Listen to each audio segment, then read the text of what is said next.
আসসালামু আলাইকুম রহমতুল্লাহ। সিম ফুল অথবা আমরা যে কোনো ফুলের কথাই বলি, দেখুন কত সুন্দর লাগছে সিম ফুলগুলো। এবার সিম গাছের ফুল বলেন অথবা বেগুন গাছের ফুল বলেন, সৌন্দর্যে কে কম বলুন তো? প্রত্যেকেই অসাধারণ। আল্লাহ তাআলার অসাধারণ সৃষ্টি। দেখুন কি সুন্দর লাগছে বেগুন ফুলটা। এই প্রত্যেকটা সৌন্দর্যের মাঝে আল্লাহ তাআলার পরিচয় রয়েছে। আমরা আল্লাহ তাআলাকে চাইলেই আমাদের নিজেদের প্রত্যেকটা অস্তিত্বের মাঝে খুঁজে পেতে পারি। কে দিয়েছে বলেন তো এই গাছে ফুলটা? কারো পক্ষে কি সম্ভব? দুনিয়ার কোনো মানুষের পক্ষে বানানো সম্ভব? কারো পক্ষেই বানানো সম্ভব না। আল্লাহ তাআলা খুব সুন্দর করে প্রত্যেকটাকে সৃষ্টি করেছেন, অসাধারণ রূপে সুসজ্জিত করে।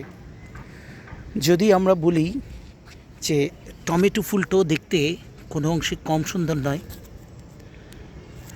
আবার যদি আমরা চলে যাই হলো গিয়ে একটা করলা গাছের ফুলের কাছে, সে কি কোনো অংশে কম সুন্দর? সবুজের মাঝে চারিদিকেই সবুজ, কিন্তু এই সবুজের মাঝেই কখনো আল্লাহ দিয়েছেন হলুদ, কখনো বা দিয়েছেন বেগুনি, কখনো বা দিয়েছেন সাদা, এবং এর কোনোটাই কোনো অংশে কম নয়। যদি বলি এই যে মূলার থেকে যে ফুলটা এসেছে, এটাই বা কোন দিক থেকে অসুন্দর? চমৎকার, সুবহানাল্লাহ। আল্লাহ তাআলার অসাধারণ সৃষ্টি।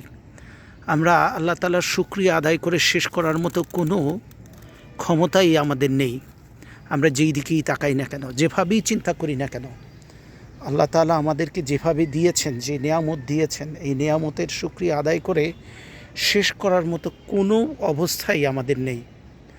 আলহামদুলিল্লাহ, আজকেও আমি আমার ছাদ বাগান থেকে বেশ কিছু সবজি পেয়েছি, এবং এই সবজিগুলো আরও কিছু সবজি আমি কালেক্ট করবো ইনশাআল্লাহ। এখন শাক নিব এখান থেকে, বাট ছোট্ট করে দেখাচ্ছি। এই যে দেখেন আজকের পাওয়া সবজিগুলো।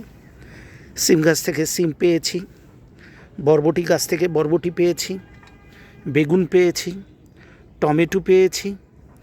এখন আমি কাঁচামরিচ এবং আরও কিছু শাক এখান থেকে ইনশাআল্লাহ আল্লাহ তাআলা চাইলে সংগ্রহ করব। আলহামদুলিল্লাহ।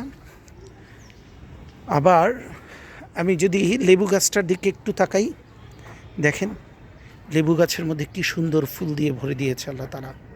এখান থেকে ফলও আসবে, এবং এই প্রত্যেকটা ফুলের কি সৌন্দর্য, সুবহানাল্লাহ, অসাধারণ। আসলে বলার বাহিরে। এই যে লাউ গাছে যে লাউ ফুলটা এসেছে, তারই বা সৌন্দর্যের কমতি কোথায়? যার যার রূপে গুণে আল্লাহ তাআলা তাকে সুন্দর করে সাজিয়ে তুলেছেন। আলহামদুলিল্লাহ। ধন্যবাদ সবাইকে আমার ভিডিওটা দেখার জন্য। সেই সাথে একটা কথাই বলা থাকবে যে আমরা প্রত্যেকেই যেন আল্লাহ তাআলার নিয়ামতের শুকরিয়া গুজার করি, এবং প্রতি মুহূর্তে আমরা যেন আল্লাহকে স্মরণ করি, কোনোভাবেই যেন আল্লাহকে ভুলে না যাই, তার নিয়ামতের কথা ভুলে না যাই। আসসালামু আলাইকুম রহমতুল্লাহ। ধন্যবাদ সবাইকে।